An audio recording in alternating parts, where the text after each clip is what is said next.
Xiaying by Lin Hui. Saraya, the plains indigenous people reside. Smoked goose aromas drift. Trumpet trees bloom in pink array. Their fragrance fill the town. Calligraphy and Poem by Lin Hui.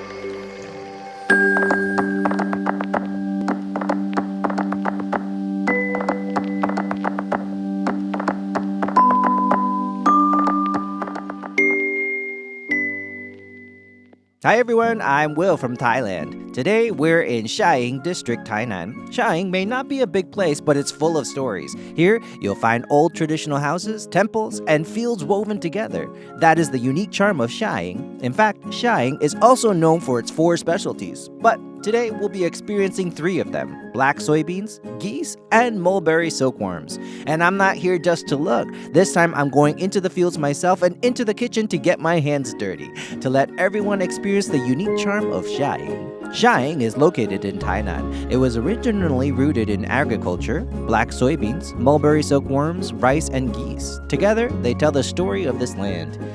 Here, you'll find the simplest, purest scenery. You'll smell the fragrance of rice, hear the honking of geese, and between the red brick houses, you'll see traces of art. Shui-long and Zhenfa both grew up here. Their presence has made this small town's name shine with artistic brilliance. Today, I'm taking everyone into this place that holds the soul of a rural village to feel its most touching beauty.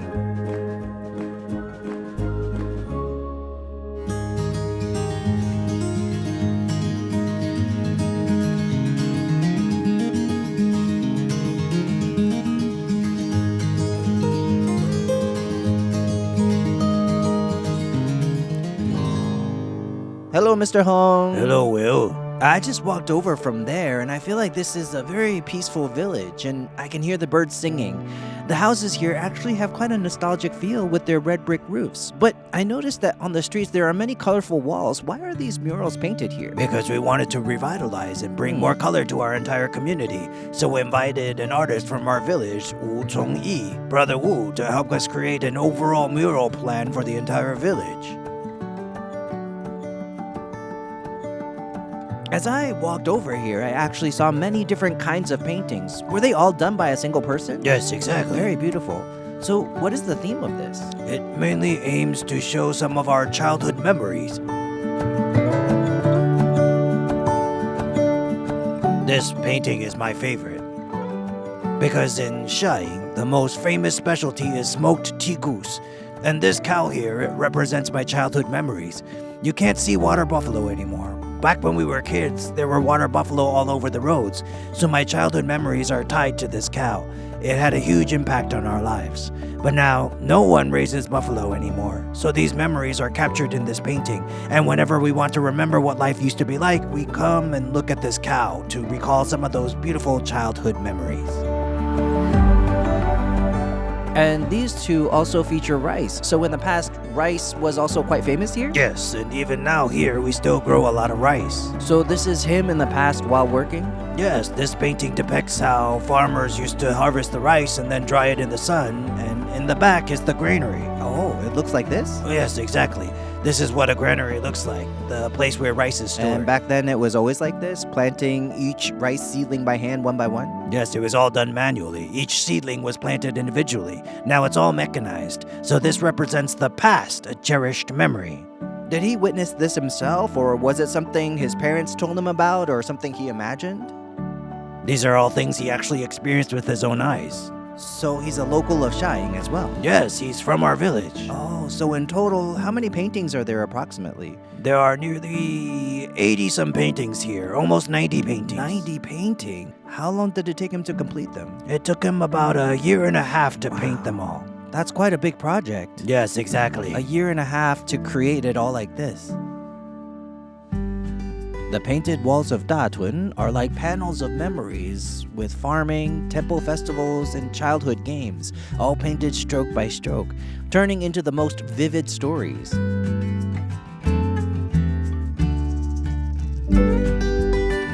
Next, we're stepping out of the alleys to visit a master who brought aesthetics into everyday life, Shui-long.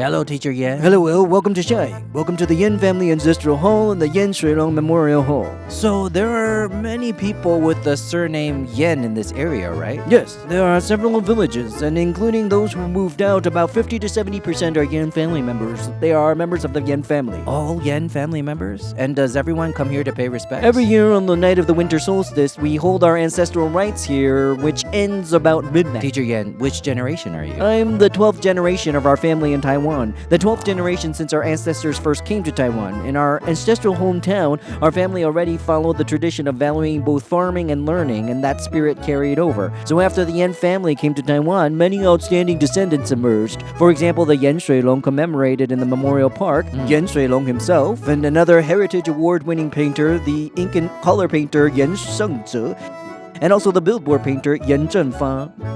Teacher, I'm really curious, Mr. Shui-long, what connection does he have with Xiaying?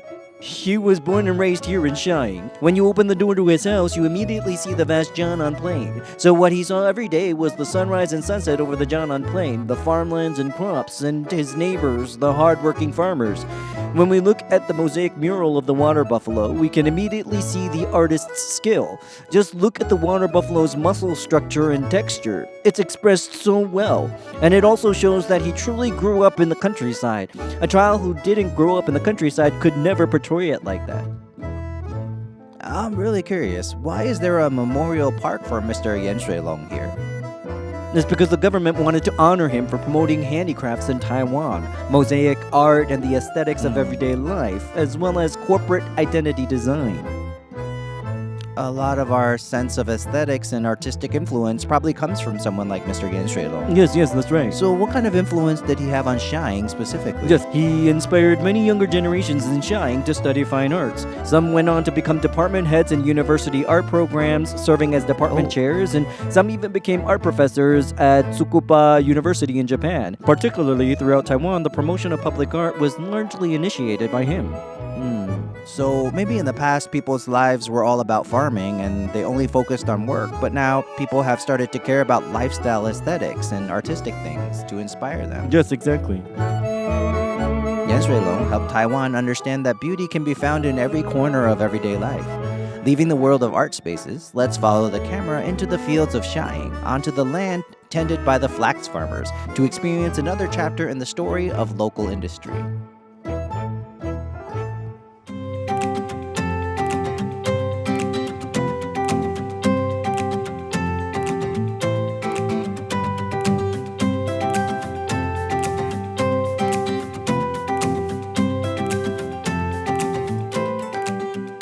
Here in Xiaying, the fields aren't just places that produce crops, they're also classrooms for passing down knowledge through generations. Today, I'm going into the fields myself to experience planting black soybeans. A tiny black soybean, how does it become one of Xiaying's 4 treasures?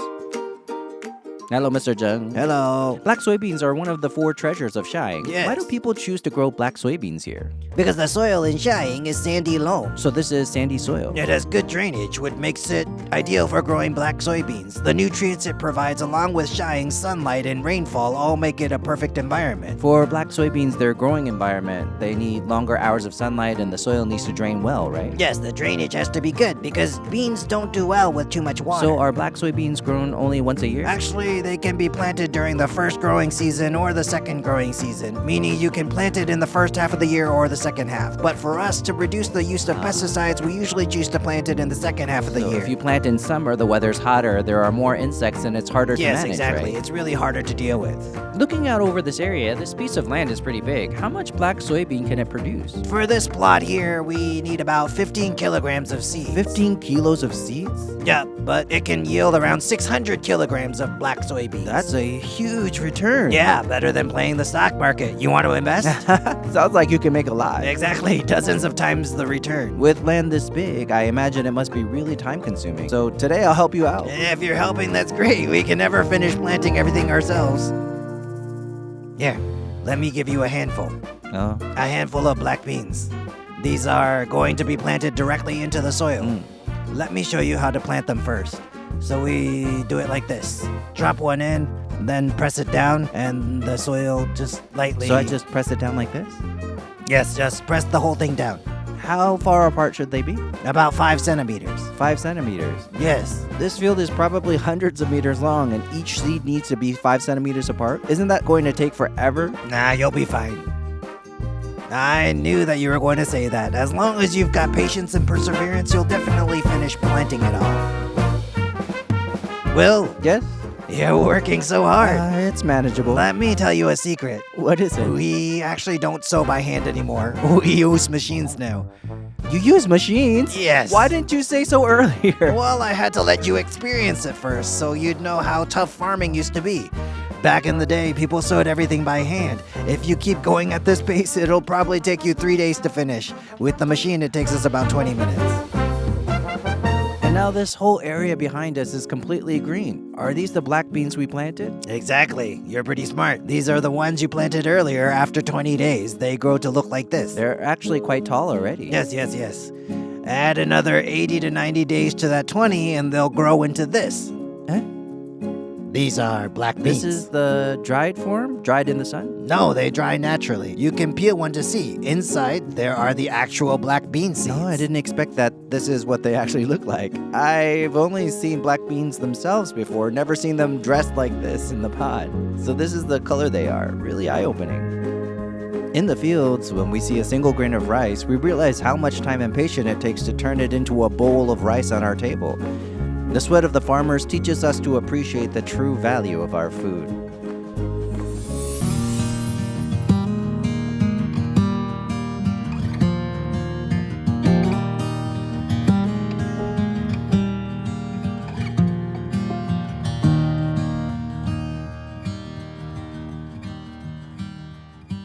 There's a saying in Shaying, one black soybean can support a whole family, and one silk quilt can be passed down for generations. When we talk about Shaying's local industries, we can't help but mention silk and black soybeans. Let's go take a look at how black soybeans can be transformed into all kinds of products.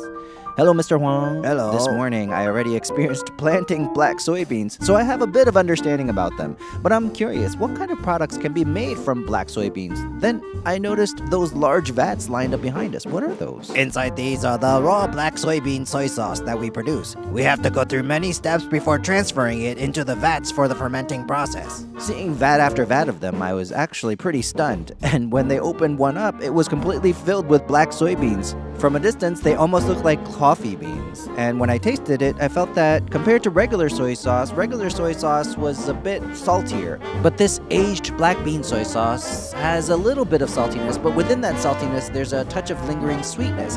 It feels more natural in flavor, very layered and complex. Teacher, we just observed the roasting process of the black soybeans. Walking over here, it smells amazing. The aroma is really wonderful. How long does the roasting usually take? It usually takes us around 20 minutes or more, but even a minute off and it will be overcooked, developing a burnt taste. Come and smell it for yourself. Right now, it smells incredibly fragrant. Timing has to be extremely precise. Smelling it up close like this, it's truly aromatic. If you smell it raw, there's barely any scent, but after roasting and heating, all the aroma is released. The black soybeans need to be roasted to develop their fragrance. If they are raw and you cook them directly, they will have a raw, grassy taste. After seeing and learning about black soybeans, the entire production process, whether it's roasting or sun fermenting, all of these steps, and we also tasted the black soybean tea, honestly, I think it tastes very refreshing. And the instructor also mentioned its benefits. It helps with diuresis, so drinking this every day should be pretty healthy, I think. Hello, Teacher Chen. Hello, Will. Now we're at one of Shaying's 4 treasures, the silk, right? That's right. I see many ladies working behind us. What are they doing? Well, here in Xiaying, these hand-pulled silk quilts, now in all of Taiwan, there are very few remaining. The handmade ones are pretty much only made here in Xiaying district, because this craft has a history of over 30 years. The process of pulling silk for quilts is just like playing mahjong. You can't miss one person. All 3 are indispensable. You must have 4 people. Even if one is missing, the work can't be done. And is this the reason it's becoming less common now? Because it requires more manual labor? Yes, because it's a labor labor-intensive craft. And on top of that, because young people are not very willing to learn this kind of highly skilled traditional craft. The silk we produce here is extremely fine, but our silk quilts are quite thick and substantial. So how many cocoons does it take to make one quilt? If we take a 3-kilogram quilt as an example, we need about 230 layers of silk, and each layer requires about 50 cocoons. 50 cocoons? Yes. One silkworm cocoon is basically one little silkworm baby? Yep. And there are just so many of them. How long does it usually take to finish a silk quilt? Normally it takes about an hour to pull out one silk quilt. Wow, an hour, huh? That's quite a while, especially doing the same motion over and over. Yeah, look at these ladies. They've been pulling so much that some of their fingers have gotten deformed. These ladies are all incredibly strong. The first time I pulled the silk, my whole body was pulled forward a bit. It actually requires a lot of hand strength. So I asked one of the ladies, with you pulling so hard, won't it break or something? She said, no, it's extremely tough. And honestly, after pulling like this for a while, your hands start to feel uncomfortable. And because when we pull, we have to bend down, so actually the lower back also gets a bit sore. And I thought the ladies do this every day, spending about an hour repeating the same movements. It makes you realize how precious each piece truly is. So precious that they become part of a Shaying woman's dowries. When someone gets married at such an important moment, these are given as treasured gifts. I think it's incredibly meaningful. Here we see how land and time create something precious. Tiny black soybeans become rich, deep flavors. Delicate silk becomes warmth passed down through generations. These are all part of Xiaying's 4 treasures, each carrying its own touching story. Next, we're going to visit another treasure of Xiaying. At the Rural Experience Classroom, we'll be meeting adorable white geese and interacting with them up close.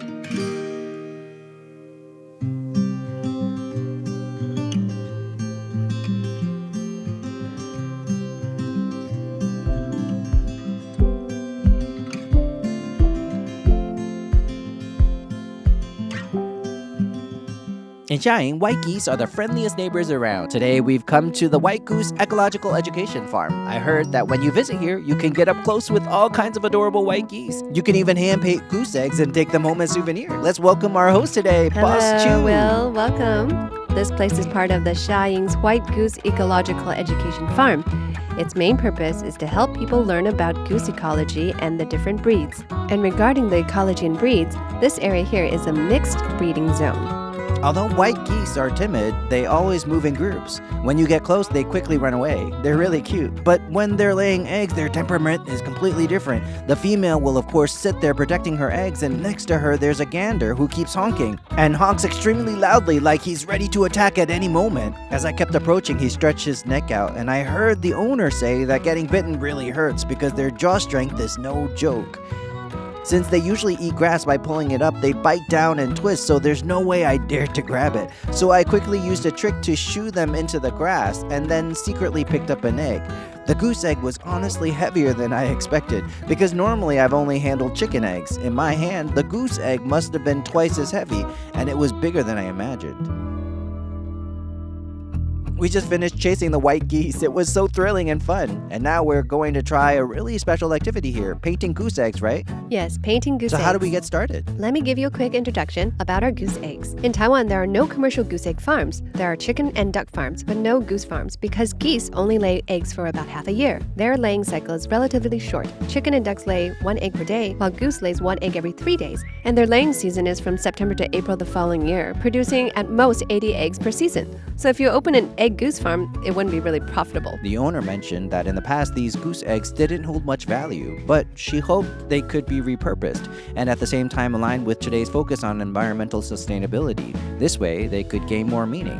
We can then paint them, turning them into a keepsake that people can take home. Boss Chu, I heard that goose eggs are considered a symbol of good luck. Why is that? Because goose eggs are quite large, in traditional culture they carried the sentiment similar to wishing for many children and grandchildren. So it naturally became a symbol of good luck. Yes, that's how it came about. So if you give a goose egg to someone, is that considered a good thing? Yes, it is a good deed. In the past, people would exchange gifts with each other. For example, if you brought vegetables to my home, then I might return a gift if we had goose or chicken eggs. Things like that would be given in return. So it was a way of exchanging gifts, and also when a family had good fortune, then they would send some goose eggs as a blessing. At the farm, I experienced the warm, everyday life of Shaying. White geese accompany the children as they grow, and goose eggs carry blessings of good fortune. Through painting, creativity and culture are passed on. Saying goodbye to the adorable white geese, next we head into Wuchengen Park to experience the beauty of literature and ecology.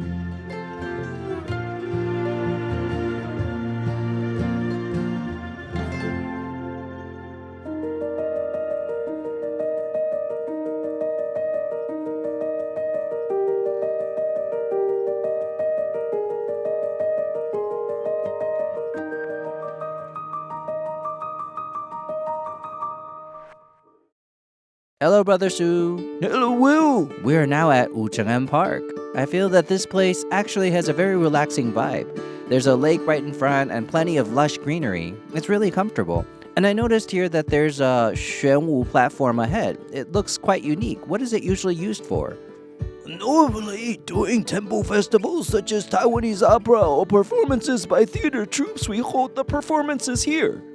Oh, it feels like this place would be really lively when there's an event. Yes, yes. Brother Sue, walking through this park with you just now, I feel that the environment here is really excellent and very comfortable. And features like this dragon and this pavilion, what I find especially interesting is also the water well we saw earlier. How did these things come about? These dragons and pavilions were all funded by local residents who really love this park. They donated money to build them for visitors and worshippers to enjoy and relax. As for the well in front, back in the days before running water, local people relied on this well for drinking water.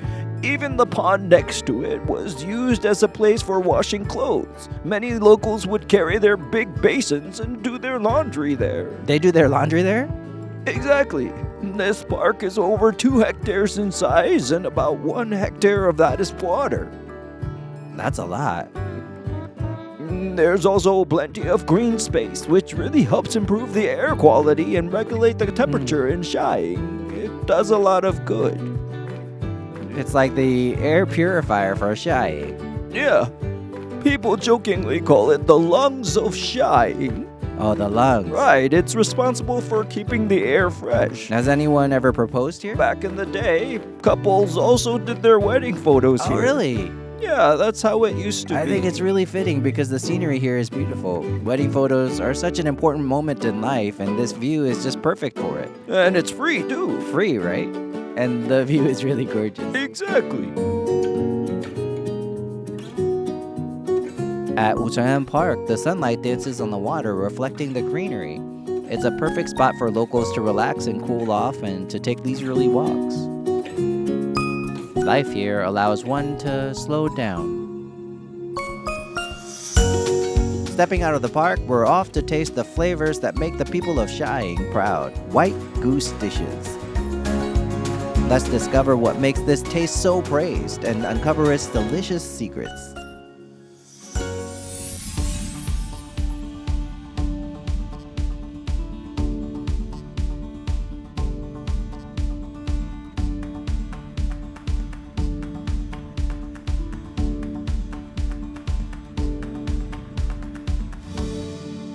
The most iconic flavor of Shaying is goose. We have now arrived at a very famous goose restaurant in Shaying. I've heard their signature dish is smoked goose. What is the process behind it? Let's welcome the owner. Hello, hello. Hello, boss. I'm really curious today. Yes. Besides just eating, I wonder if there's a chance for me to participate in the cooking process? Of course. What we need most for you is to experience it yourself. Shaying's goose dishes are quite famous. How long has this tradition been around? Its history goes back to the 1980s. It started during my father's time. That's when they established Xiaying's first smoked tea goose. Goose meat was abundant and common. They were raising geese early on and also involved in slaughtering and wholesale. But back then, all the geese were just plain boiled geese, available in the market as such. Then we thought about developing a version that's convenient as a takeaway gift, so we made a smoked tea goose with a honey glaze. Oh, after being smoked, does it have a longer shelf life? Yes, and the flavor develops more layers and complexity. Nowadays, people enjoy a variety of flavors, so to cater to that experience, they developed the first smoked tea goose like this. In your preparation process, are there any special tips or differences compared to other places? What sets it apart? The geese we use mainly come from being raised for a full 90 days. Many others in the market, because goose prices vary, some are harvested around 70 days. So some people ask, why is your price higher? Of course, here locally, we emphasize quality. We raise them for 90 days. Those extra 20 days of feed naturally cost more, but the meat quality is firmer and more springy. So, what part of the process can I participate in today? I've already helped complete most of the prep, so we can experience the most crucial part, the smoking process. That's the most important step, and that's all yours to handle. Okay, let's start. First, we need to hang up the goose, lifting it up and hanging it up. There's a specific way to do it. Come. There's a rib here. We hook it upward like this. Hook onto the rib area. Oh. Upward, not downward. That part is all meat, breast meat. Yes, upward. Upward. Okay, great. Okay, let's just hang it in there. Oh, just place it in? Right, we just put it one square at a time in each grid. Boss, how many geese do you smoke in a day like this? Before the holidays, it's more, about 3 barrels. On normal days, just like now, 1 barrel. Oh, that's actually a lot, especially when it's a whole goose like this. You can share it among many people, and each one is pretty heavy. All right, let's wait 15 minutes and then check the result. Okay. Oh, now it's done? Okay. Wow, it smells amazing. The aroma of the geese is just filling the air. Yeah, exactly. So how do we take it out? Take it with your hands. Be careful, it's a bit hot. Move a little faster. Wow, the color is beautiful. It's golden yellow.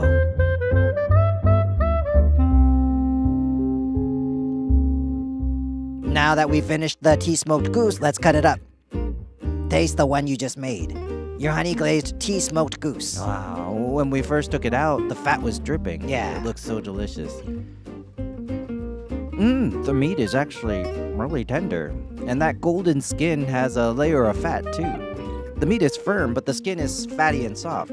Each bite has layers of texture with that smoky flavor deeply infused. It's really flavorful. This one is a more mature goose, as we mentioned earlier, around 90 to 100 days old, so the meat has more springiness.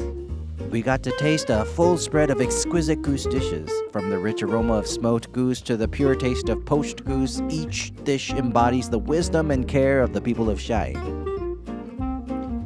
After leaving the dining table, we're visiting a herb garden to personally pick herbs ourselves and transform the sense of nature into soothing gifts.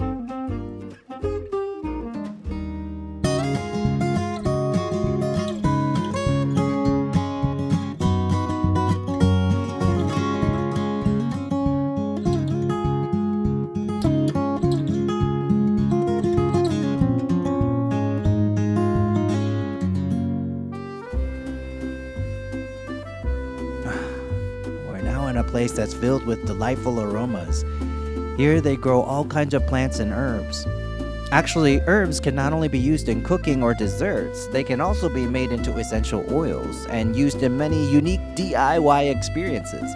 What exactly are these experiences? Let's go ask the owner.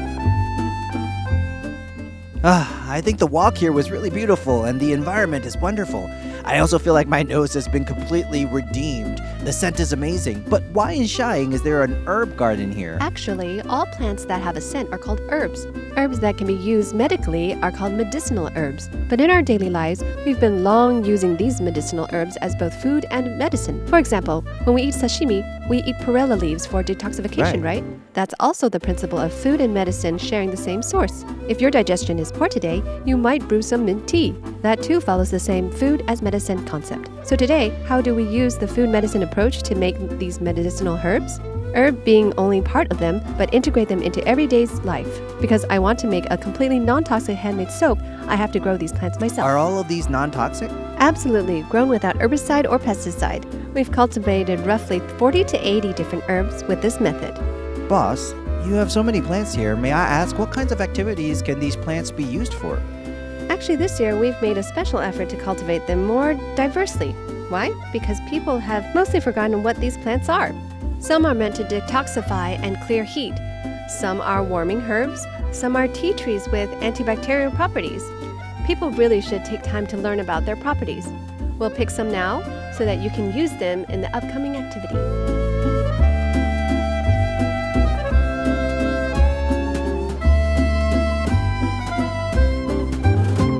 I think you seem a bit overheated. How can you tell? Your eyes are red. Help me, teacher. So what remedy or formula would you suggest? Let me give you a quick intro to what's popular right now. The Guto Kolala. We just saw it usually blended with sugarcane. It helps detox and cool down the body. This one's precious. You get to drink the whole thing yourself. This feels like something you'd only find in a department store. And we added some lemongrass to make it nice and fragrant. It's also good for driving out chills. when you have a mild cold. I know this. Thailand uses tons of lemongrass too.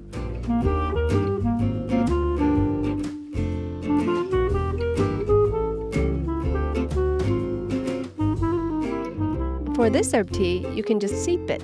You don't even need to boil it. So is that easy? You just add hot water? Yep, that's it. Oh, it tastes really light and sweet, a fresh herbal flavor. Super good.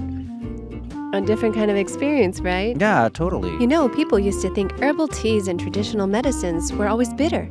So the question is, how do we blend these ingredients in a smart way and turn them into something delicious? Something people like and can actually enjoy these natural herbs, so they can really become part of everyday life. In this garden, we see herbs coexisting with the environment in the most natural way.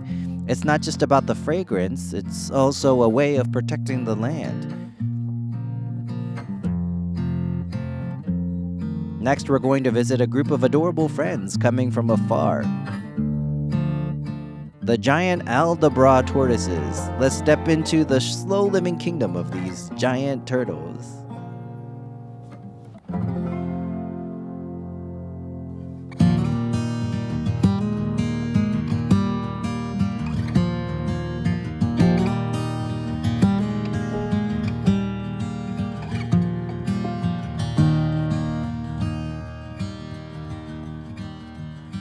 Whoa!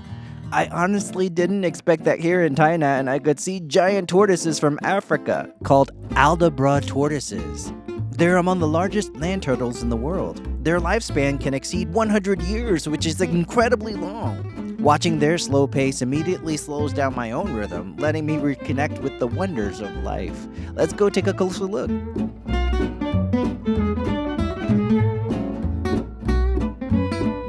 Hi, boss. Hello. I just walked in and I saw so many big and small kinds of tortoises. But I'm really curious, why is there a tortoise park like this in Xiaying, Tainan? Actually, the main reason is my family home is here. So I thought in Tainan I could build in my hometown a park that's unique in Taiwan, even in Asia, where visitors can come and see the tortoises up close. So you personally like tortoises? Animals. I like all kinds of animals. So how do you take care of them? Is feeding them grass enough? Since they're land tortoises, actually what they need is providing them with some water, and for the most part, it's the kind of habitat you see here, mostly land and sandy areas with soil as the main ground. Where do these tortoises come from? Because many of these I've never seen before. It seems like different species. Here we mainly raise Aldabra giant tortoises, which come from the Seychelles in Africa, the Seychelles Islands. But Africa must be hotter than here, right? Actually, their native latitude is similar to northern Taiwan, so it's relatively cooler and a bit rainier. Oh.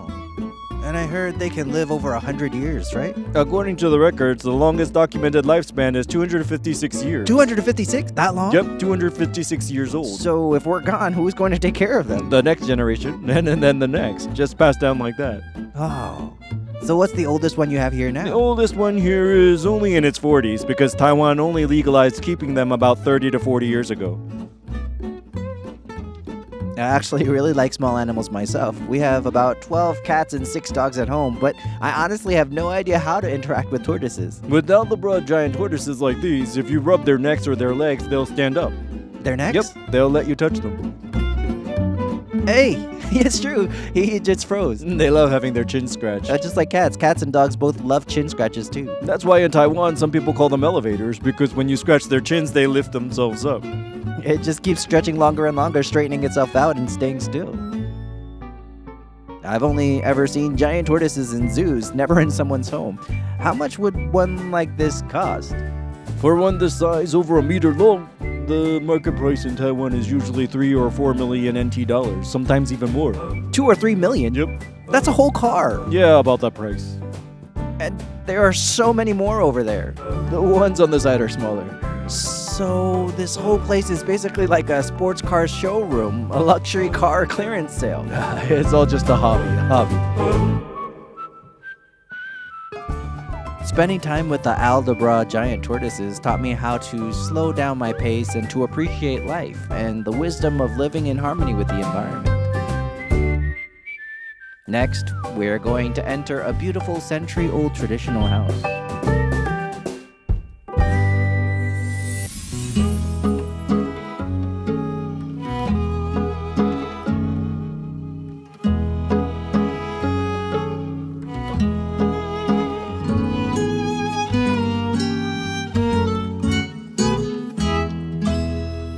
have now arrived at the Haiqian ancestral home in Tainan. Take a look at this old house. Isn't it incredibly beautiful and full of character? This old house has witnessed the history of the family and the passage of time. But it's not just an old building, it's a living story of the family waiting for us to explore together. Let's go. Hello, sir. Hello. I just walked in from outside and I can already feel the strong sense of history here. So can I trouble you to give us a proper introduction to this place? The name of this place, Haiqian Benjia, carries historical meaning. How so? Haiqian was our old name.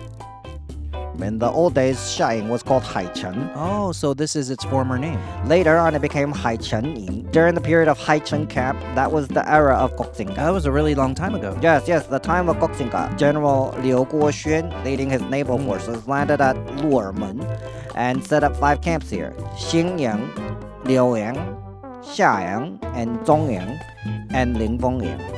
These 5 camps, that's when the name Haiqian camp came into existence. So what about this house? What was it used for back then? Was it a residence? At that time, it was, speaking of my childhood, when I was young, there was a certain elder Zhang Boren. From a young age, since his youth, he went to Osaka, Japan and became successful in business. When he returned here, he built an official residence, constructing his own mansion. Back then, when I was a child, we weren't allowed to enter. We could only stay outside, peeking in from the outside. But when I grew up, it had already become a rule. What was the original motivation for turning it into such a magnificent and stunning place? I told my son that this place was the only old mansion in Xiaying. So we must restore it. As for the name Haiqian Benjia, Haiqian refers to Xiaying, as I mentioned earlier, and Benjia means that one should never forget their roots. No matter how successful you become, you must never forget where you come from. Yes. So together, the 4 characters Haiqian Benjia symbolize that the people of Xiaying do not forget their roots. We will continue to preserve this old house and its history for future generations. This is not just an old house, it's a miniature representation of Xiaying's history in years gone by. Next, we're going to continue the feeling of beauty. We have arranged to meet the living national treasure, Master Yan Zhenfa, at his alma mater, Chiachong Elementary School. We asked him to take me down memory lane to recall the childhood of the people of Xiaying.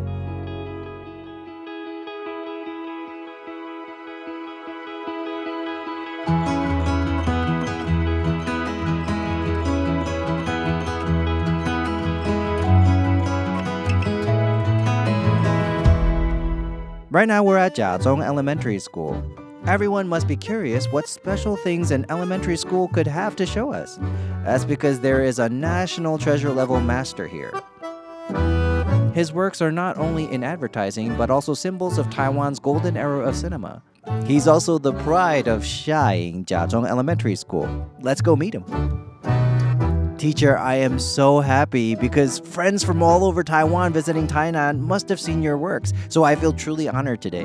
But teacher, I'm very curious about when you started to learn how to paint. Back when I was in elementary school, I once participated in a painting competition and won 3rd place. So you started painting back in elementary school? At that time, I was going to Xin Junior High School and had only been there for a year. By chance, at home we had movie posters, the movie prints. I would copy those movie prints and just draw like that. The result looked quite similar. My aunt happened to know someone who introduced me to the Yanping Theater. Back then, the movie company's theaters was where I started learning like this. I was 18 years old. So you've been drawing since you were a kid. What were you drawing back then? Watercolor, sketches? No, just pencil. Oh, you started with pencil. Drew with pencil and it looked pretty good.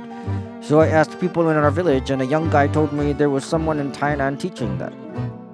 Oh, sounds like you were naturally talented. You just drew with pencil in class and that was it? Yeah, I was really gifted back then. Ah, really gifted. You're amazing, like a national treasure. Teacher, do you have any idea how long you plan to keep on drawing? You've been doing this since elementary school. Do you plan to retire at some point? Yeah, I'll draw until the day I can't see anymore. Until you can't see. That's right. It really feels like you deeply love and enjoy drawing. Well, that's what art is about. You keep going until the very end. You have to persevere. 50 years of dedication. Actually, in downtown Tainan, it's quite common to see your works. I never expected that today I could stand here in person and meet you, the master, in person. I feel personally moved by seeing someone persist in what they love and keep doing it. I hope you can continue painting. so we can see even more of your works. Thank you so much for spending time with us today, Master. Master Yan Zhenfa, with his brush, painted the golden era of Taiwanese cinema. His massive billboards are shared memories of countless people's youth. His works are art and also history, evoking endless nostalgia. At the end of the show, we will step onto an ancient road.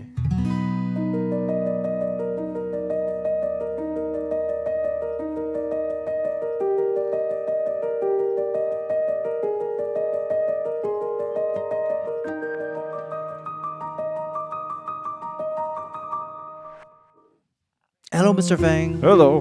You know, I'm really curious. This is a wide road with fields and lots of trees around it, but not a lot of buildings.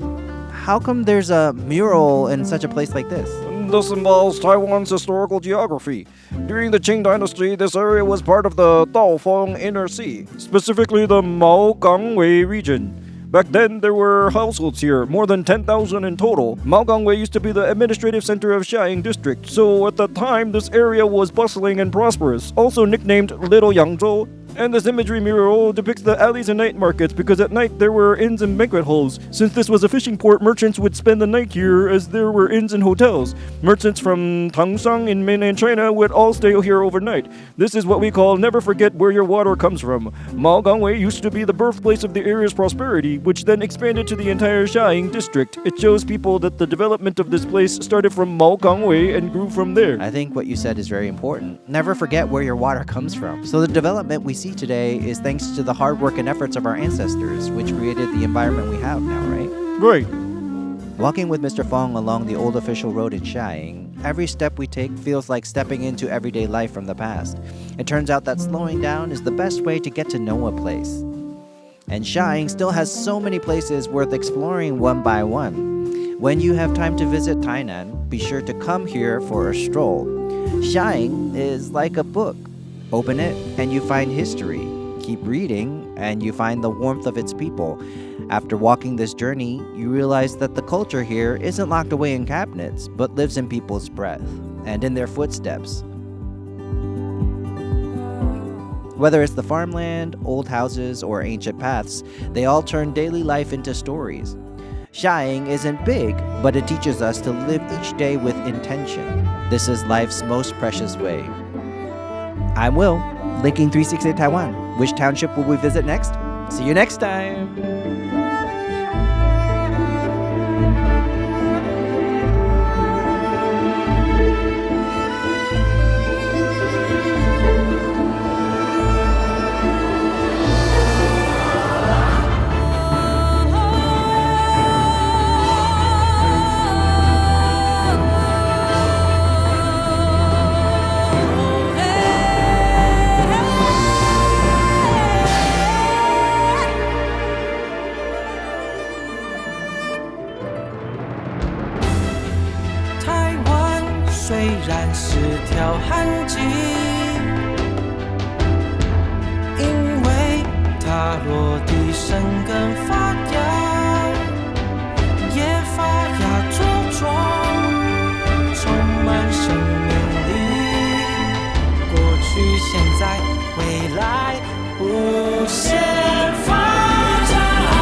时，路途西经，充满生命力。我的决心，让台台延绵。过去现在，和未来无限。台湾发展，全世界倾线。勇敢热情，脚步不停。在汪洋中，要游向未来。华丽转身，华丽转身，咱做伙华丽转身。义汉之野，心手相连下，拼出一片台湾。坚强勇气，坚强勇气，